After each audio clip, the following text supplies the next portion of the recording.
Kami tinggal di desa daerah termiskin di Sulawesi Selatan. Ini bukan tenaga kerja, ini saudara saya. Ini saya, ini yang gubernur Sulawesi Selatan sekarang, gubernur termuda. Ini Bupati Bone terpilih, ini TNI, ini di kepolisian, yang lainnya di pengusaha, 12 bersaudara. Jadi bisa bayangkan 12 bersaudara, gajinya ayah saya 116.000 rupiah. Tapi kami camkan, kami miskin, aku harus bongkar laci dunia mengubah hidup ini. Ini ayah saya, ini ayah saya Sersa Mayor Babinsa. Ada jenderal di sini, ada ya. Nah, jadi kalau anak Babinsa bisa jadi menteri, anak bapak harus jadi presiden. Nah, ini ayah saya dengan ibu.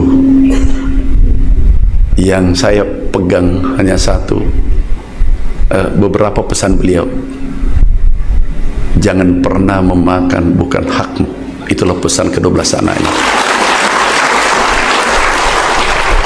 Dalam kondisi apapun, jangan pernah memakan kalau bukan hakmu. Kemudian ibu saya memesan, kalau tidak ada kebaikan yang bisa kau eksploitasi pada sahabatmu, cukup diam, doakan. Kemudian ada lagi yang menarik ibu-ibu, apalagi yang masih muda, mahasiswa yang di atas. Kalau nanti punya turunan, punya anak, jangan pernah, seorang ibu jangan pernah keluar kata-kata yang negatif, karena itu doa. Kami teringat SMP kelas 2, kami pulang dari sekolah, lagi lapar, keringat, tapi biasa makanan tidak tersedia, tidak cukup.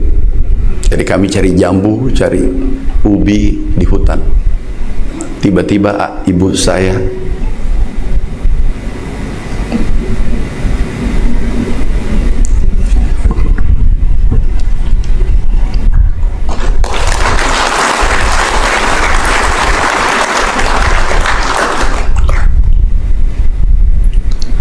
beliau menepuk,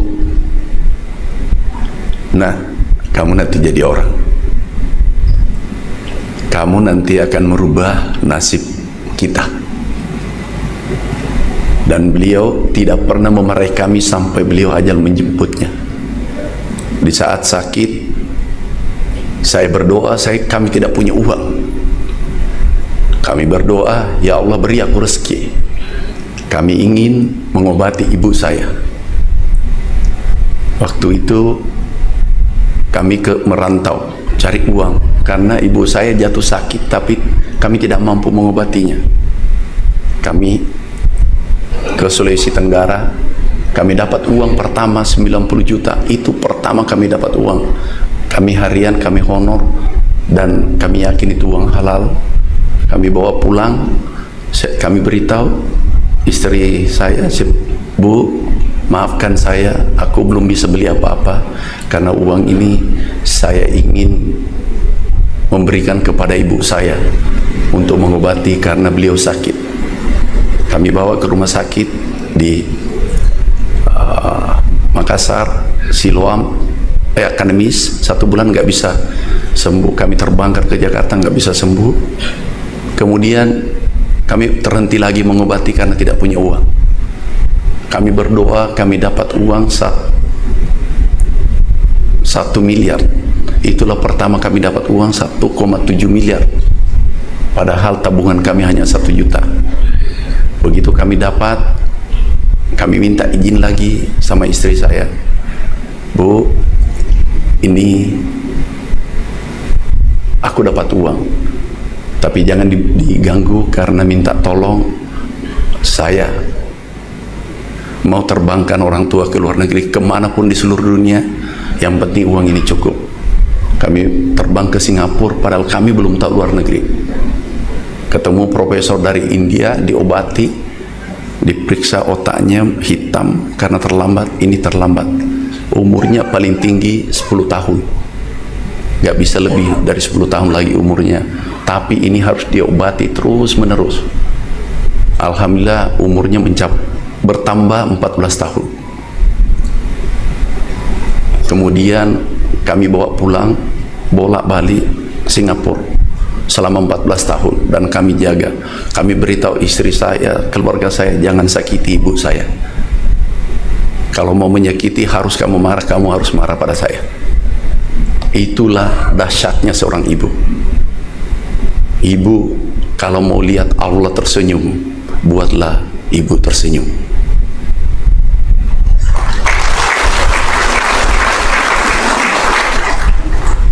Dan yang sangat menentukan, maaf bapak-bapak, sangat menentukan ini perjalanan kita adalah ibu. Sangat menentukan. Kalau kita pernah menggores hati ibu, jangan mimpi melihat cahaya dunia.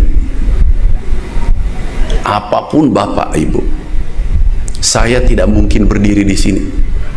Baru kami diberi penghargaan. Mungkin ada yang mengatakan kenapa kurang tersenyum. Saya membayangkan mempertanggungjawabkan dunia akhirat. Ini kalau dunia mungkin aku bisa rekayasa, tapi di akhirat kelak apakah penghargaan UNS aku bisa membawa kebaikan untuk masyarakat Indonesia nantinya. Kemudian lanjut, setelah kami masih ingat, kami cium tangannya kalau lelah ketemu ibu, kalaupun sakit hanya bisa tersenyum karena tidak bisa bicara. Beliau mendoakan, kami masih ingat, nak, kamu nanti jadi menteri. Saya katakan tidak mungkin dalam hati kecil saya, tapi kami tidak membantah. Dia ulang lagi sebelum meninggal, kamu nanti jadi menteri.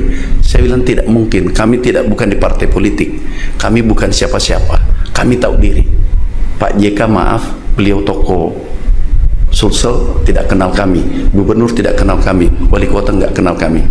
Tiba-tiba waktu itu Pak Jokowi datang, ada yang memberitahu bahwa ada sosok anak muda pekerja keras, sehingga kami ditakdirkan masuk di kabinet 2014. Pesan Rasulullah bahwa andaikan hari ini kiamat, jangankan jabatan berakhir, sejam lagi ke depan, manakala kamu menggenggam biji, kamu tanam dan itu menjadi amal jariah untukmu di akhirat kelak.